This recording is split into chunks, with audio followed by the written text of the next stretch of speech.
미국 최고의 설교자 12명에 꼽혀가지고 아, 이분이요? 우리도 아는 뭐 팀 켈러 그러니까 이런 사람들. 네네네. 그 2장의 제목이 굉장히 좀 역설적이면서도 특이했거든요. 네.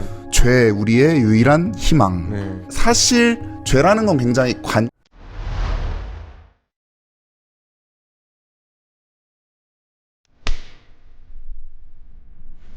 안녕하세요. 비아프렌즈 여운송입니다. 안녕하세요. 비아에서 책을 만들고 있는 민경찬 편집장입니다. 네, 비아 신간의 외형, 내용, 그리고 한방을 살펴보는 비아 언박싱 시간이 돌아왔습니다. 저희가 2025년 첫 번째 책으로 살펴볼 책은 바바라 브라운 테일러의 잃어버린 언어를 찾아서입니다. 네, 원제를 보니까 스피킹 오브 신, 네. 더 로스트 랭귀지 오브 셀베이션 뭐 이렇게 네. 돼 있는데 네. 뭐 죄를 말하다, 잃어버린 구원의 언어 뭐 이렇게 볼 수 있겠는데 네. 약간 뒤집으셨네요, 이 부제와 원제를. 죄를 말하다. 너무 좀 칙칙한 내용. 안 그래도 칙칙한 내용을 주제를 다루는데 네. 너무 시작부터 칙칙하게 촉칠 필요는 없겠다. 그런 생각이 들었고 좀 저는 로스트 랭귀지 오브 살베이션이라는 그 부제가 굉장히 마음에 들었어요. 그러니까 그걸 좀 조금 더 뒤진다면 잃어버린 언어는 우리가 찾아서 회복해야 되는 것이고 네네네네. 그것이 또 죄라는 게 좀 좀 더 시적인 느낌을 좀 더 주고 싶었어요. 아, 시적인 느낌으로. 그렇죠. 보통 이제 뭐 부제랑 원제를 뒤집으셔가지고 네. 이제 조금 더 시적인 느낌을 살리려고 네. 하시는 게 또 편집장님의 어떤 의도시죠. 그런 시도의 거의 초창기 작품 아닐까요, 이게? 아, 맞아요, 맞아요. 때, 예. 처음 고민했을 때. 이게 사실은 2016년에 네. 지금은 없어진 비아 교양 시리즈로 네. 이미 한번 나왔던 그렇죠. 그런 책이죠. 네, 좀 이번에 가슴 아픈. 가슴이 아픈가요? 네. 그 당시에 되게 평가는 좋았는데 일세를 다 소화를 못했어요. 아. 네. 그래서 아픈 손가락으로 남아 있었는데. 근데 이번에 개정 증부판으로 네. 그리고 판형도 시선들 판형으로 네. 바꿔가지고 나왔네요. 네. 그 1세가 소진이 안 된 책인데 개정 증부판으로 내신 이유가 있나요? 그러니까 보신 분들은 굉장히 좋은 반응이 있었고, 네. 그 다음에 종종 이 책이 더 안 나오냐는 문의가 왔었어요. 아. 그리고 개인적으로 또 굉장히 좀 제 안에서는 그 기독교 출판사 편집장들은 항상 저는 좋은 에세이에 대한 로망이 있다고 생각을 하거든요. 그래서 이 언어에 대한 감각의 차원에서 굉장히 좀 좋은 에세이를 퍼뜨리고 싶은 마음이 있는데 네. 그때는 아마도 제 생각에는 그때 갖는 비하의 위상과 지금 갖는 비하의 위상이 좀 차이가 있고 지금 이 책을 다시 선보인다면 좀 더 폭넓은 독자들을 만날 수 있지 않을까 그런 생각이 있어서. 그렇죠. 아무래도 그때는 이제 비아 초창기, 네. 그렇죠. 뭐 3년 차 됐을 때인가요, 비아가? 그렇죠. 네. 네. 저도 이 무렵쯤에 비아를 이제 처음으로 알게 됐던 것 같아요. 학교 앞에 그 서점에 네. 이렇게 한쪽 서가에 한 몇 권 꽂혀 있었던 그 책, 네. 출판사 뭐야 하면서 봤던. 네. 의혹반? 의혹 반 기대 반이요? 아, 뭐 이런 의혹반, 식으로. 기대 반 그런 식으로 네, 봤습니까? 아니 뭐 그런 건 아닌데 네, 어쨌든 그때 저도 이 책을 봤었던 그런 네. 기억이 납니다. 네. 근데 이제 개정 증부판이라고 하면 뭔가 좀 추가되거나 변화를 주신 그런 부분도 네. 있겠죠? 8년 만에 저희가 다시 이제 디자이너랑 다시 보니까는 예. 이 당시에 비아랑 지금 하고 있는 채택 표기 방식이라든지 뭐 역주 사용 방식이라든지 편집자주 사용 방식이라든지 그런 게 좀 차이가 있더라고요. 그러면서 전반적으로 다 한번 검토하면서 네. 좀 보완할 거 보완하고 바꿀 거 바꾸고 예. 그 다음에 바바라 브라운 테일러와의 인터뷰를 블로그로 또 반영을 해놨죠. 네, 브록에 이렇게 바바라 브라운 테일러와의 대화 네. 해가지고 그리고 시선들 뭐 아시는 분들 아시겠죠. 시선들이라는 게 대가의 소품집을 소개하면서 네. 그 대가의 저서 목록이라든지 그 대가를 알 수 있게 색깔을 알 수 있게 해주는 글을 수록하잖아요. 그렇죠. 그래서 그런 차원에서 인터뷰를 하나 수록하고 그다음 저서 목록. 저서 목록까지. 네. 어떤 이 내용 자체도 내용이지만 바바라 브라운 테일러라는 매력적인 어떤 21세기 20에서 21세기 여성 그리스도교 작가를 이제 들어간다는 차원에서 좀 그 분량도 140페이지에서 188페이지로 네. 늘어났고 네. 뭐 개인적인 의견이지만 디자인도 훨씬 좀 예뻐진 그런 네. 느낌이 파스텔 톤으로다가 네. 예뻐진 느낌도 있습니다. 네. 그래서 외형을 좀 저희가 살펴볼 텐데 네. 항상 이 표지색과 글자색에 네. 또 의미를 부여하고 계시고 네. 아마 시청자분들 중에서도 네. 기대하고 계신 분들이 있을 거예요. 시선들 하면 한 두 분 정도 항상 댓글을 달아주시더라고요. 또 아항 막 이러면서. 어떤 의미를 또 담았을까? 네. 이 핑크색인 것 같은데 이제 응용은 근데 가능하시지 않나요? 그 제목색은? 제목색이요. 네. 약간 또 이렇게 옅은 것과 짙은 거? 짙은 것도 하고 이게 그레이잖아요. 그레이 한번 예전에 저희가 얘기한 적이 있는데. 얼티메이트. 네, 네, 네. 그 궁극적인 것. 네, 아, 네. 또 그 이번에 그걸 똑같이 사용하시는군요. 네네네. 약간 변형했는데 네네네. 맞추려고. 태초에 사랑이 있었다에 쓴 그 네네네. 그레이군요. 네네. 그러면 표지색인 핑크는 어떤 핑크인가요? 이게 발음이 참 그렇대요. 저희가 네. 또 우리가 아주 능숙한 미국어 사람이 아닌데 호프풀 그레이, 호프풀 핑크. 호프풀 핑크. 네. 뭐 소망에 가득 찬 희망찬 희망 어린. 희망 어린. 희망찬 말고 희망 어린. 희망 어린 분홍색. 분홍색. 죄라는 건 사실은 되게 인간과 하나님 사이에서 어쨌든 궁극적인 단절을 가리키는 표시 같은 거잖아요. 네. 아니면 궁극적인 소외 같은 네. 걸 가리키는데 그것을 우리가 인지하지 못한다면 우리가 네. 무언가 소외되어 있고 우리가 무언가 단절되어 있고 우리가 뭔가 고립되어 있다는 걸 우리가 깨닫지 못하면 여설적으로 우리에게 희망이 또 없다. 그러니까 그것을 인지하는 순간 한마디로 우리의 죄를 인지하는 순간 여설적으로 우리에게 희망이 생긴다라는 점에서 되게 한편으로 칙칙해 보이지만 사실은 되게 희망찬 거잖아요. 네. 그래서 그런 것을 좀 이 표기지에 좀 담아내고 싶었어요. 그쵸. 뭐 이 책의 2장도 보면 네. 제목 자체가 뭐 이따가 살피겠지만 네. 죄 우리의 유일한 희망이라는 약간 역설적인 네. 그런 제목을 담고 있는데 그런 거를 또 표지에 이렇게 그 소제목이 이 학을 하는데 결정적인 영감이 됐죠. 저희가 이제 이 바바라 브라운 테일러라는 저자에 네. 대한 소개를 또 들어봐야 될 텐데 네. 이분은 어떤 분이신가요? 뭐 제가 대충 보지 않았고 좀 꼼꼼히 보니까 네. 신학자이자 네. 사제이자 문필가라고 해놓으셨던데 네. 어떤 분이신가요, 이분은? 기본적으로는 성공의 사제, 그러니까 성공에는 여성 사제가 가능하잖아요. 네네네. 그래서 여성 사제 서품을 받으셨고 꽤 오랫동안 지역사회, 지역교회에서 관할 사제로 계시다가 대학교로 옮겨가지고 대학교에서 학자 그 교사 생활을 오랫동안 교수 생활을 오랫동안 하시다가 요즘에는 은퇴 뒤에는 강연자랑 작가로서 더 하는데 셋 다 굉장히 성공적인 첫 번째 그 지역 교회에서 사제로 있을 때 이미 설교집을 내는데 그 설교집이 각광을 받아서 그때 그 베일러 대학교에서 선정한 미국 최고의 설교자 12명에 꼽혀가지고 이분이요? 네. 네. 그 당시에 아마 여성으로는 유일했을 거예요. 네. 거기 선정된 사람이 뭐 우리도 아는 뭐 팀 켈러 뭐 약간 요런 사람들이 네네네네. 뭐 토마스 롱 뭐 그다음에 뭐 여기 윌리엄 윌리엄도 있었던 것 같은데 그러니까 그런 라인업에서 바바라 브라운 테일러가 있었던 거죠. 그 되게 대단한 분들과 어깨를 나란히 하는 네, 분이시군요. 국내에도 좀 소개가 됐던 분이신가요? 그렇죠. 그 저희가 최초로 소개했다면 그건 아니고 저희가 최초로 소개한 경우가 종종 있는데 있죠. 바바라 네. 브라운 테일러 신부님은 아니고 그 전에 대선가 네, 설교와 함께 설교하게 함께 살아가라. 그러니까 Preaching Life라는 책을 소개한 적이 있고, 근데 거의 그거는 아마 몰랐을 거예요. 많은 분들이 잘 모르셨던 것 같고, 네. 함께 읽는 책이라는 출판사에서 세상의 모든 기도라는 책이 출간된 적이 있는데, 저는 이걸 통해서 바바라 브라운 테일러가 나왔습니다. 예. 이게 원제는 알타인더 월드거든요. 네. 그러니까 세상 안에 제대라는 뜻이죠. 네. 그러니까는 그 책이 근데 미국에서 어마무시하게 팔렸어요. 한국에서는 그게 좀 세상의 모든 기도라는 약간 다소 심심한 제목이 되물었는데, 그러게요. 세상 안의 제대랑 네. 세상의 모든 기도는 약간 느낌이 어감이 많이 다른데. 네네네. 아무튼 그러면서 이른바 전국구 글로벌 전국구 스타가 돼서 네. 아마 이 시점쯤에 아마 타임즈가 선정한 전 세계 유명인사 100선에 아마 했을 겁니다. 타임지에서 또. 네. 그러면서 이제 오프라 위프리 쇼에도 나가고 이런 식으로 네. 해서 지금도 되게 활발하게 하고 있는 뭐 한국에서는 좀 상대적으로는 적은 수요가 있는 것 같은데 일단 미국은 에세이 시장이 굉장히 크고 그 에세이에서 대표적인 그 한 턴마다 굉장히 이제 지배력을 행사하는 그 굉장히 이제 각광받는 에세이스트들이 있죠. 요번에 이제 바람이 불어온 곳에서 나왔는데 레이첼 헬드 에반스나 네. 그 다음에 한국에 은근히 번역 많이 됐는데 사실은 충분히 알려지지는 못한 앤 라모트나 애니 딜라드라는 또 작가가 있고 네. 그 글 쓰는 삶이라는 한국에는 그리고 대부분 출판돼서 아쉬운데 애니 딜라드라는 작가 그리고 종종 이제 또 번역이 돼서 나오는 플레밍 러틀리지 한편으로는 여성 뭐 목회자이자 뭐 사제이자 신학자이면서 동시에 굉장히 매력적인 에세이들을 그 쓰는 작가들이 굉장히 많은데 네. 바바라 브라운 테일러는 그 중에 한 분이고 굉장히 인기로 치면은 가장 많은 분이 아닌가 싶어요. 인기가 가장 많다 그분들 중에. 네. 어찌됐든 또 대단한 분이시네요. 네. 저는 그러니까 뭐 대단하지 않으면 소개하지 않아요. 네. 자, 그러면 본격적으로 저희가 책의 내용에 대해서 한번 살펴볼 텐데요. 네.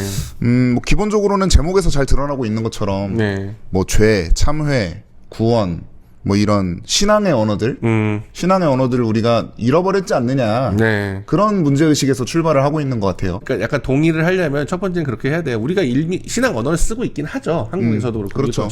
근데 그거를 어떤 방식으로 엄밀히 말하면 그 언어에 담긴 칭의를 어떤 식으로 자꾸 단순화하려고 하는가. 네네. 그래서 한편으로는 우리는 법적 차원으로만 이해하려고 하고 한편으로는 약간 치유와 병의 모델로만 이해하려고 하고 그런 게 아니라 기독교에 이루는 주요 언어들 그것이 사랑이든 죄든 구원이든 뭐 은총이든 모든 것들은 굉장히 복합적인 층이고 굉장히 여러 가지 두께를 지니고 있는 말들인데 네. 현대 들어서 굉장히 그걸 단순하게 이해하고 있다고 하는 게 바바라 텔러의 진단이고 그러기 위해서는 일단은 그것들이 어떻게 단순화됐을 때 어떤 문제가 있는지를 살펴보고 그 다음에 그것을 다시 풍요롭게 하기 위해서는 우리에게 무엇이 필요한가 그러면서 이제 기독교 개신교 종교개혁을 거쳐서 소홀히 했던 전통들의 또 같이 또 가져오고 그런 식의 시도를 하고 있습니다. 그쵸, 뭐, 언어의 한계가 세계의 한계다, 뭐 그런 네. 말들도 있는데, 유명한 말들도 있는데, 네.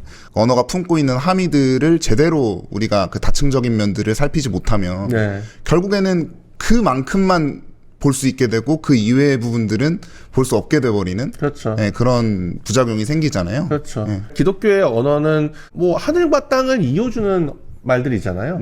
뭐 저는 어떤 언어든 간에 하늘과 땅을 이어주는 면이 있다고 성사적인 측면이 있다고 생각하는데 그 언어가 활성화되지 못하면은 그것이 자기 정당화라든지 그것이 어떤 특정 세계의 특정 세계관을 정당화하거나 옹립하거나 그런 방식으로만 쓰인다면 우리의 이웃과 우리의 세계와 이 하나님 자체를 너무 협소하게 보게 된다면 폐쇄적으로 보게 된다면 그거는 되게 불행한 일인 것이죠. 네. 그 언어 기독교인데 기독교의 언어는 원래 그렇게 되어 있지도 않고 더 신선하고 더 활력 있게 하나님을 이 세계를 사람을 볼 것을 요청하고 있는데 네. 그러니까 어떻게 보면은 이 책은 그런 것을 회복하려는 한 시도를 보여줘야 되는 것이고 제가 이거를 2025년 1월에 첫 번째 책을 하자면은 전반적으로 비하의 책에 관심이 있으신 분들 그리고 기독교 책을 읽으시는 분들에게 하나의 일종의 이 자체로 좀 하나의 제안 우리를 둘러싼 언어에 대해서 우리가 다시금 그 층위와 깊이를 회복하는 시기를 보내야 되는 거 아닌가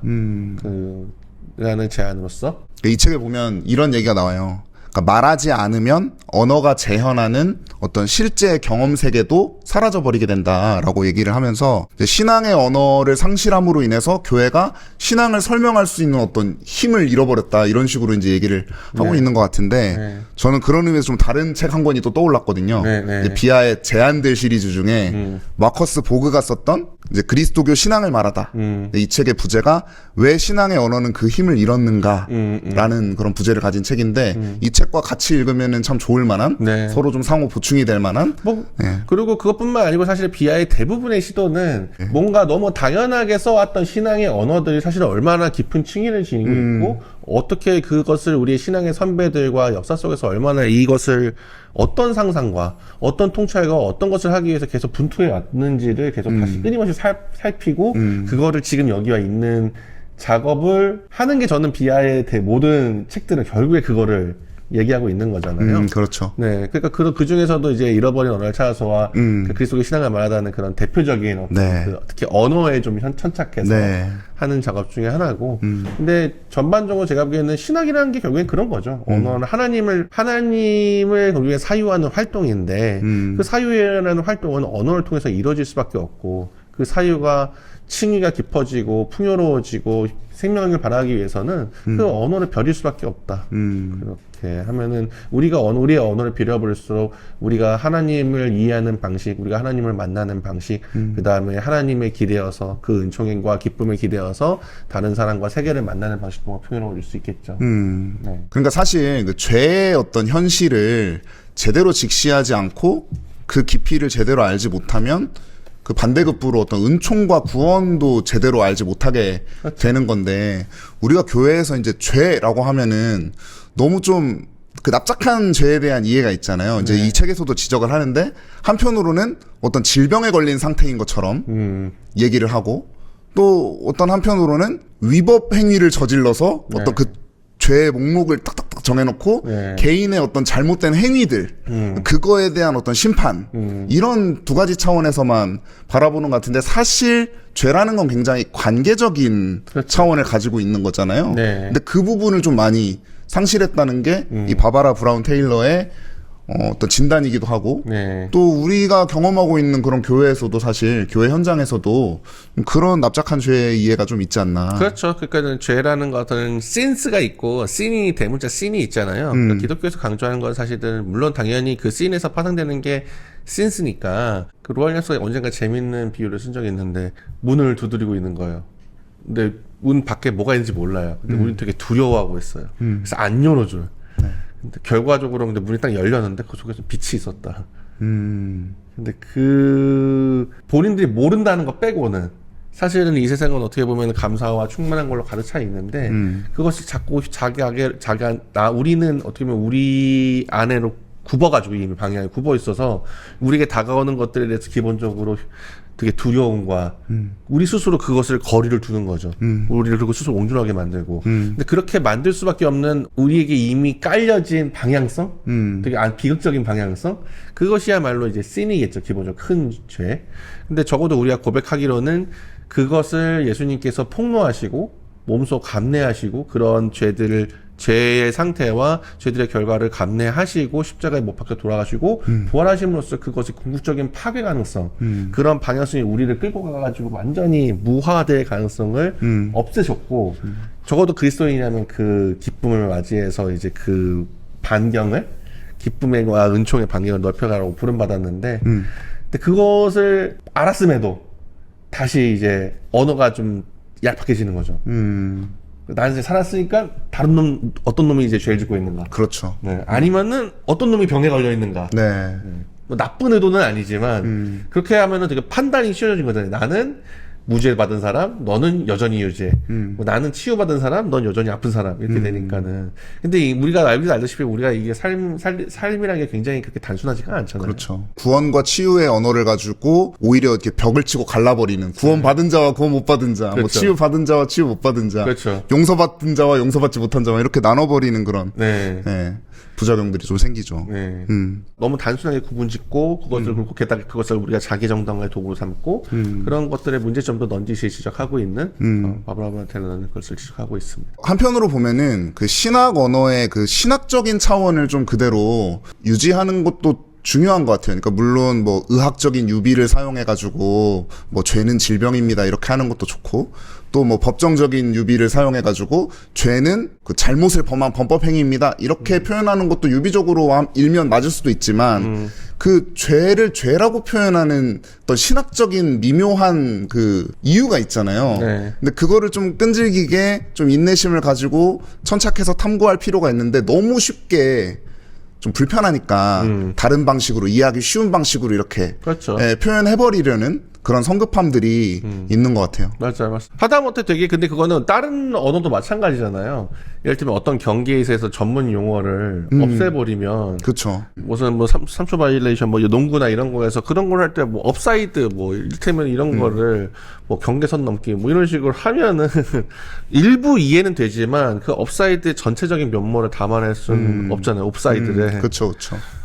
축구나 농구 경기를 볼 때나 그런 고유한 룰이라든지 그런 거에 대해서는 그 룰을 우리가 익혀야 된다고 생각하잖아요. 근데 왜 이상하게도 우리는 신앙 언어에 대해서는 아니 이해가 안 된다면 뭔가 신앙 언어에 문제 있는 것처럼 얘기하는 게 좀 있는 게 아닌가. 네. 굉장히 고루한 것으로 생각하고 네. 현 시대에는 안 맞는 것으로 생각하고 네. 그러니까 어떤 언어를 그 특정한 언어를 사용해서 표현한 이유가 있었을 텐데 그렇죠. 그거에 대해서 깊게 생각하고 들여다보기보다는 네.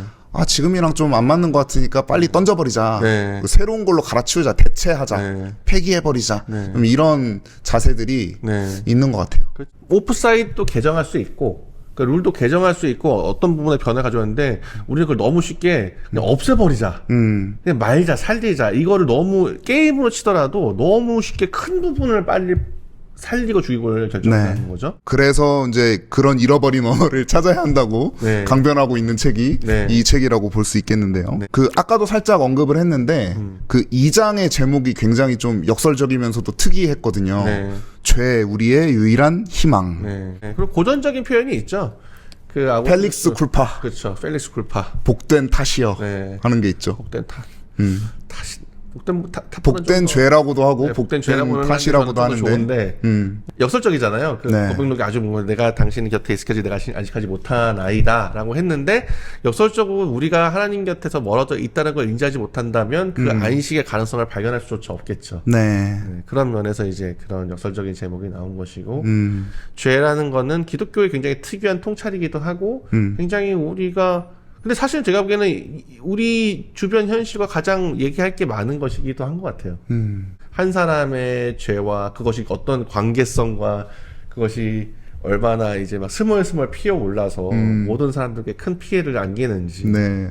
어찌됐든 그 부활 찬송의 그런 유명한 구절이 있죠. 네. 이제 펠릭스 쿨파, 그러니까 네. 복된 죄여. 네. 너 때문에, 너 덕분에 위대한 구세주를 얻게 되었도다. 그렇죠, 그렇죠. 어떻게 보면은 죄 때문에 우리가 예수님을 얻게 되었다. 뭐 이런 역설. 네. 그래서 이 책에서도 이제 죄라는 게 어떤 진정한 참회의 가능성을 열어주는 하나의 첫 번째 경고음이다라는 표현도 그렇죠. 이 책에 담겨 있었던 걸로 기억을 합니다. 네. 어떤 분은 그런 분도 있잖아요. 내가 왜 아무 잘못도 없는데 왜 자꾸 날 죄인이라고 얘기해. 난 법 없이도 살 사람인데 말이야. 네. 근데 그게 얼마나 그것을 기독교에서는 얼마나 교만한 건지는 그 죄인이라는 말씀이 그런 것 같아요. 우리는 살아가면서 누군가한테는 우리가 의도하든 의도하지 않았든 간에 굉장히 상처를 입히고 피해를 받기도 하고 그것에 대해서 우리가 굉장히 어떻게 보면 연약하다.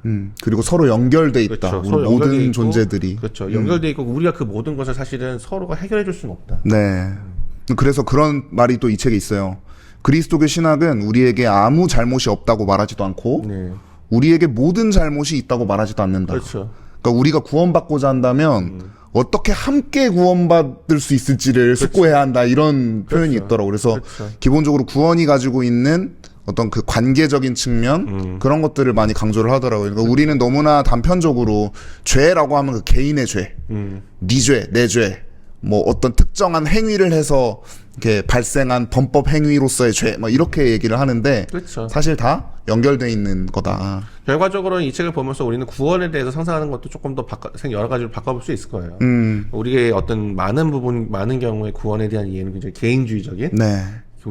구원 이해니까는 그걸 좀 벗어나서 함께 구원받는다라는 그런 네. 그러니까 함께 공동의 죄 우리가 모르게 버리고 있는 때로는 우리가 의식하면서 버리고 있는 이 죄의 그물망을 인식하면 동시에 이 죄에서 함께 벗어나고 함께 감내하고 벗어날 수 있는 희망의 망 네. 희망의 구원 그것도 그 공동체적 차원에서 이루어지겠죠. 그렇죠. 그거에 대해서 좀 상상할 수 있는 여지가 생기지 않는가. 모든 존재들의 어떤 근원적 관계성, 네. 그리고 죄와 구원이 가지고 있는 근원적인 공동체성, 그렇죠. 그리고 그것을 매개하는 혹은 그것을 가장 잘 드러내주는 구원 공동체로서 교회, 그렇죠. 예, 이런 얘기들을 하고 있는 것 같아요. 그래서 또 이 책에서 또 잃어버린 신앙의 언어들 중에 하나가 이제 보속이라고 얘기를 하는데, 이게 개신교에서는 사실은 보속이라는 말이 좀 익숙하지 않은 분들도 계실 것 같은데, 네. 이제 이 책에서 참회의 4가지 단계에 대해서 얘기를 하면서, 네. 첫 번째는 죄의 고백이 있고, 두 번째는 용서의 선언이 있고, 세 번째는 보속이라는 게 있고, 네 번째가 다시 공동체로 받아들여지는 네. 그 4가지 단계가 있다고 얘기를 하는데, 사실 예배에서 그 앞에 두 가지는 하죠. 우리가 그쵸. 네. 그리고 개신교에서는 사실 그 앞에 2개, 네. 죄의 고백과 죄의 용서 선언, 네. 그냥 그것만 끝난 거 아니냐. 네. 네. 근데 이렇게 여기는 분들도, 이렇게 오해하는 분들도 꽤 이제 많으셔서 그것 때문에 부작용이 또 일어나기도 하잖아요. 그쵸. 뭐 이를테면 영화 미량 같은 거 보면은 그렇죠. 나는 용서받았다. 네. 근데 사실 그 피해자와의 관계성은 전혀 회복되지 않은 상태로 피해자가 막 오히려 절규해버리잖아요. 그렇죠. 내가 용서 안 했는데 누가 용서하냐고 하면서. 네. 근데 그런 차원에서 이 보속이라는 것도 어떻게 보면 그 종교개혁 이후에 로마 가톨릭스러운 거는 싹 다 버려야 돼. 네. 어떤 행위로 뭔가를 하려는 건 다 버려야 돼 하면서 조금 등한시해버린 그런 전통. 네. 으로서의 보속을 좀 회복할 필요가 있지 않나 하면서 제안을 하고 있는 것 같기도 해요. 종교개혁 전통에 충실한다 할지라도 네. 사실은 결국에는 하나님이 우리 죄인인 우리를 의로운 자로 부르셨을 때 그것은 거기에는 어떤 일정한 과정이 수반된다는 것만 그렇죠, 있으면 그렇죠. 좀 더 이해하면 좀 편할 것 같아요. 그렇죠. 근데 보통은 이제 오직 은혜로 따당 우리가 이렇게 되니까. 오직 은혜로 우리가 용서받는 건데 무슨 맞죠? 인간의 행위가 더 필요해? 라고 이제 이해를 하시는 분이 많은데, 사실 보속은 어떤 그 처벌의 목적을 둔다거나 네. 뭐 행위로 뭔가를 갚아라 이런 게 아니라 네. 오히려 관계 회복에 초점을 맞추는 거잖아요. 관계 회복이기도 하고 저는 그런 식으로 이해해요. 그러니까 대기가 우리가 어떤 얼룩대가 가득한 일산화탄소가 가득한 대기가 있었는데 그것을 은총의 대기가로 바뀌었어요. 우리의 몸이 그 대기에 살 수 있게 하나님께서 해주신 거죠. 근데 문제는 우리의 몸이 여전히 그 대기에 익숙하지가 않아요. 네. 그러면 그 익숙해지는 과정을 겪어야겠죠. 그 과정은 지난하겠지만 네. 이미 근데 우리가 그 가능성은 우리가 노력해서 되는 것도 아니고 하나님께서 이미 이 은총의 대기를 형성해 주셨기 때문에 네. 근데 다만 우리에게 해야 될 몫은 우리가 그 대기에 익숙해지도록 우리 몸과 네. 삶과 관계를 벼려나가는 거. 그게 제가 보기에는 보속이라는 표현에 압축된 네네네. 과정이라고 할 수 있겠죠. 그래서 결과적으로는 그 어떤 보속을 통해서 이제 공동체에 다시 들어오면서 관계가 회복되는 것까지를 이제 그 참회의 네. 과정이라고 이제 보는 거죠. 그래서 어떻게 보면은 이 바바라 브라운 테일러가 신학적 용어를 사용해서 죄와 어떤 참회와 공동체와 이런 것들을 설명함에 있어서 죄를 용인하지도 않고 그렇다고 죄를 정죄하지도 않는 함께 변화를 도모하는 공동체로서의 교회 이런 네, 것들을 강조를 많이 하는 것 같더라고요. 맞습니다. 그럼 우리네 교회가 좀 많이 잃어버린 그런 모습이지 않나 네. 하는 생각도 좀 해봅니다. 잃어버린 언어를 찾아서이기도 하고 잃어버린 교회를 찾아서 잃어버린 교회의 모습을 찾아서이기도 네. 한 것 같아요. 네. 그러니까 교회가 한 공동체로 모여 있다고는 하지만 개개인의 신앙생활을 하는 경우가 많잖아요. 네. 나와 하느님과의 관계, 네. 나의 어떤 내면의 어떤 죄 문제의 해결, 혹은 내 어떤 세속적인 어떤 욕망의 해결. 그런 것들을 1대1로 뭐 신합회선 단독자라고 뭐 좋은 말로 표현을 하긴 하지만 그런 측면에만 너무 매몰되어 있다 보니까 고전적인 신학으로 보는데 그 자체가 형용 모순이죠. 왜냐하면 그리스도인이란 건 이미 그리스도의 몸을 이루는 하나의 지체이기 때문에 네. 새로운 고백 아래 그리스도의 몸을 이루는 지체가 되었다면 네. 그거에 비춰가지고 우리 나의 죄뿐만 아니고 다른 이의 죄가 어떤 식으로 번져 암약하고 있는가. 네. 근데 그것을 법적으로 완전 규정해서 뭔가 도려내는 거나 뭐 치유를 하거나 그런 걸 넘어서서 어떻게 이것을 함께 새로운 관계 속에서 포섭시켜서 우리 모두가 이 은총의 대기를 함께 숨쉬는 방향으로 나아갈 수 있을 것인가. 그런 식으로 고민을 하는데도 뭐 이 책에 도움이 줄 수 있을 것 같습니다. 그러니까 근원적인 어떤 관계성 네. 그리고 근원적인 공동체성 이것을 전제하고 거기에 개개인이 참여하느냐 네. 하는 그런 방향이 있는 것이고 그렇죠. 개개인이 따로 있고 네. 그들이 모여서 뭔가 관계망을 새롭게 형성하느냐 네. 하는 차원이 있는데 네. 확실히 전자가 그렇죠. 조금 더 교회의 진정한 모습에 가깝다. 그렇죠. 이 책을 읽는 팁에 대해서 좀 설명을 해주십시오. 뭐 책 읽는 팁이라고 사실은 하기가 민망할 정도로 얇은 책입니다. 이해하기가 제일 쉬운 계통의 책 아닐까요? 그냥 앉은 자리에서 다 읽으실 수 있는 사실. 네, 네. 네. 스피디하게 읽을 수 있는 게 이 책의 장점이기도 하지만 그게 그러니까 뭐랄까 바바라 브라운 테일러의 유려한 문필가적 실력 때문에 그런 건데 사실은 이 안에 속속들이 조금 더 꼼꼼하게 읽어보면 할 이야기는 많아요. 그러니까는 당연히 속도감에 또 우리가 또 이런 일때 또 속도감있게 책을 읽으면 기분이 좋잖아요. 그쵸. 한번 좀 쫙 읽어준 다음에 잠깐 그 인터뷰를 좀 봤다가 본문을 다시 한번 보면 좋을 것 같다. 그러니까 본문을 한번 읽으시고 네. 인터뷰를 네. 부록에 실려 있는 그 대화를 보시고 네. 다시 본문을 좀 찬찬히 들여다보시면 네.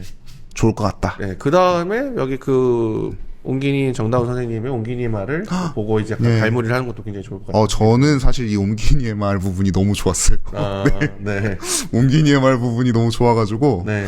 막 밑줄을 막 이렇게 치면서 봤습니다. 네. 자, 그러면 이 책의 한방 편집장님께서 준비하신 네. 우리의 그 운송님이 항상 왜 이렇게 준비 안 하냐고 해서 제가 빨리 속에서 준비했습니다. 네. 132페이지고요. 네.